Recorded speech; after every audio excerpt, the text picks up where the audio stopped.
This is my 2004 95 Arc. It's a 20-year-old Swedish oddball that was created under the reign of the general. At a quick first glance, it may look like a run-of-the-mill family sedan that your aunt drives, but under the skin, it's a bit more than that.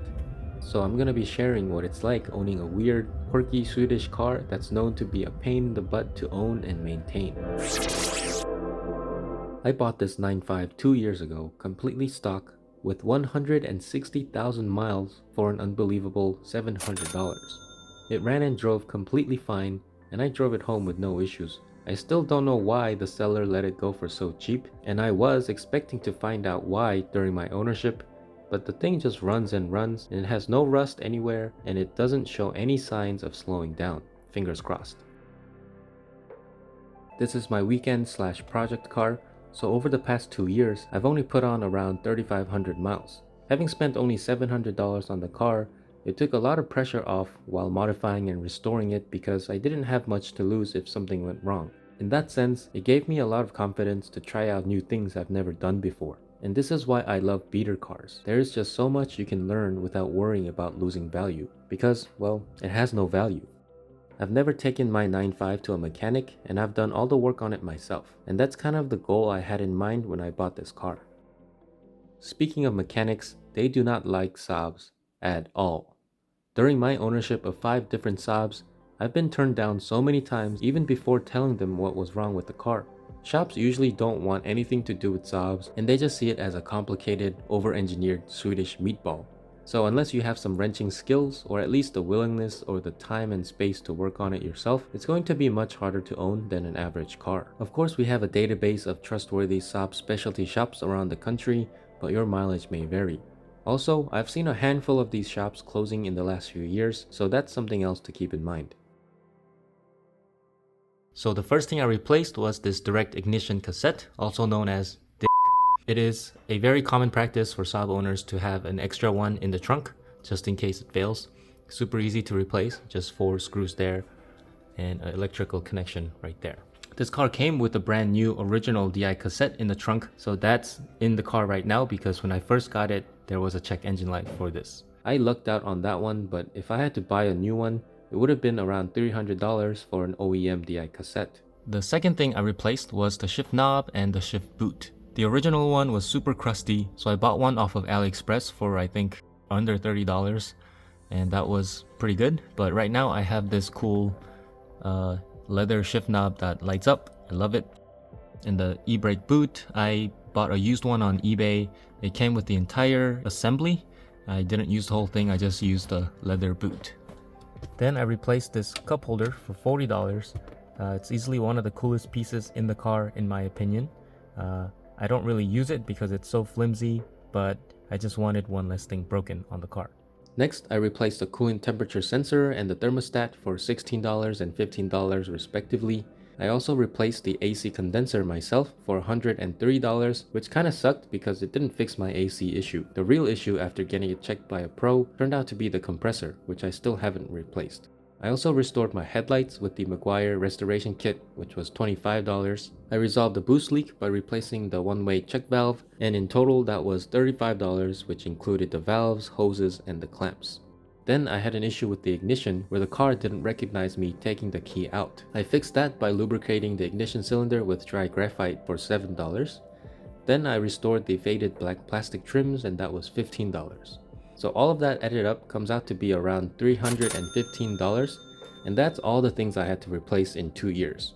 Not all of them were essential, and some of them were cosmetic, but I still included those. There are still a lot of wear and tear items I need to replace, like all the rubber bushings, brakes, and eventually the clutch. But as of right now, even on a stage 1 tune, the clutch is still going strong. So from a cost of ownership perspective, it has been rock solid for a car that's almost 20 years old.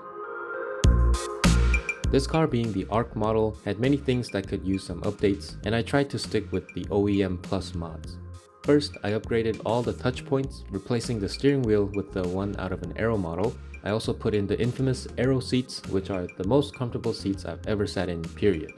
So these upgrades, plus the shift boot and the knob as mentioned earlier, driving became much more enjoyable. It felt quite literally like a new car. Then I wanted more sound, so I got an AEM open air filter, and this made the car more fun to drive, and now it sounds like it actually has a turbo. Then I got the OEM Xenon HID projector headlamps, easily one of my favorite mods. Then got some sequential side markers from AliExpress. Surprisingly, these still work and look brand new. For the interior, I put on LED footlights which can be controlled by my phone. Then to match the footwell, I got an illuminated shift knob which in my opinion looks very OEM. Then I got pretty serious with the exterior and restored an old beat up aero bumper. Then to finish it off, I made a custom DIY grille. The honeycomb pattern and the gloss black complements the silver quite well, and I love the little turbo badge from the 900.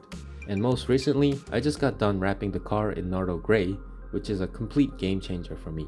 This color is my favorite color on a car, and I think the 9.5 wears it quite well. I learned so much by doing this project, and while it was the hardest thing I've ever done to a car, it was well worth it, and it made me love the car even more. Speaking of love, there are 5 things I love about this car that I think is worth sharing, and I'll start with the obvious. Just from looking at this car, no one would guess it's making 282 horsepower and a whopping 316 pound-feet of torque.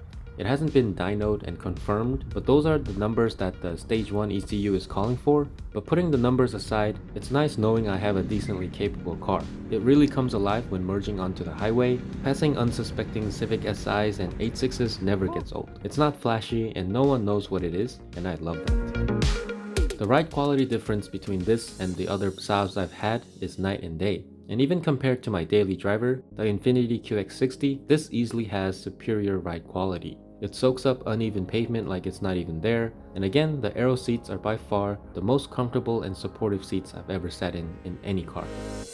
When this car was new, it had an MSRP of around $35,000, which in today's money would be around $55,000.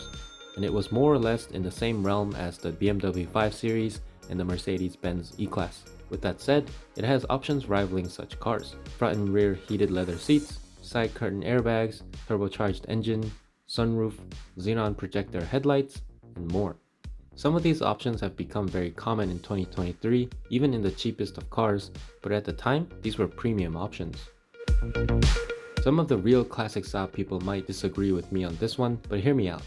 Even though by 2004, GM had a pretty heavy influence on this car, I think the quality is still a cut above the average car.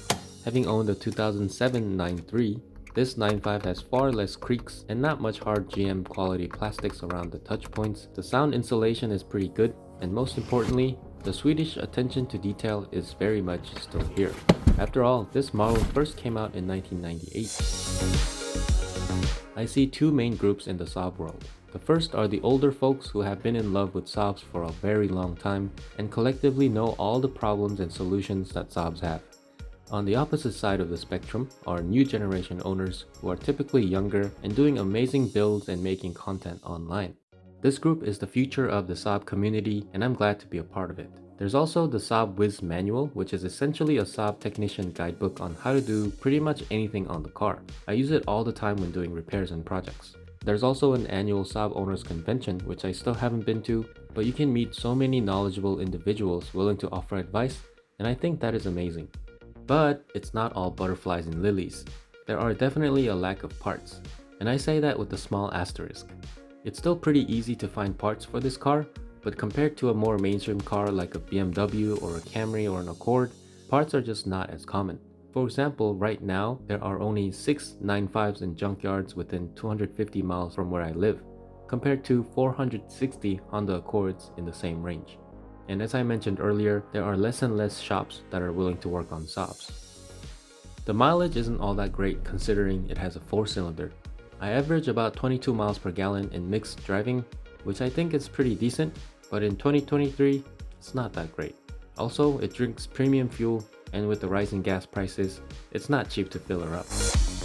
This is a minor gripe for me since I like doing more of the OEM Plus mods, but for sure, there are not many options when it comes to customizing Saabs. On other more popular cars, you can simply go on eBay and find 4, 5, 6 different types of headlights or front lip spoilers or what have you, but for Saabs, you basically have OEM, or you can gamble on a generic universal part and hope that it fits. Again, this isn't really a big deal for me, but I just wanted to include it because I wanted more than 2 dislikes on this list. As with any used car purchase, Saab buying is a gamble unless you really know what you're looking for. If you know what you're looking for and have the space, skill, and the time to work on them, I think Saabs are a very underrated and underappreciated car that are very well built, which you can buy for an absolute bargain. So my answer to the big question, should you buy an old Saab, is a resounding yes. I'd like to know what you guys think and what your experience has been in Saab ownership. I really do enjoy engaging with you guys in the comment section, so be sure to leave a comment down below. As always, thanks for watching, and I'll see you guys on the next one.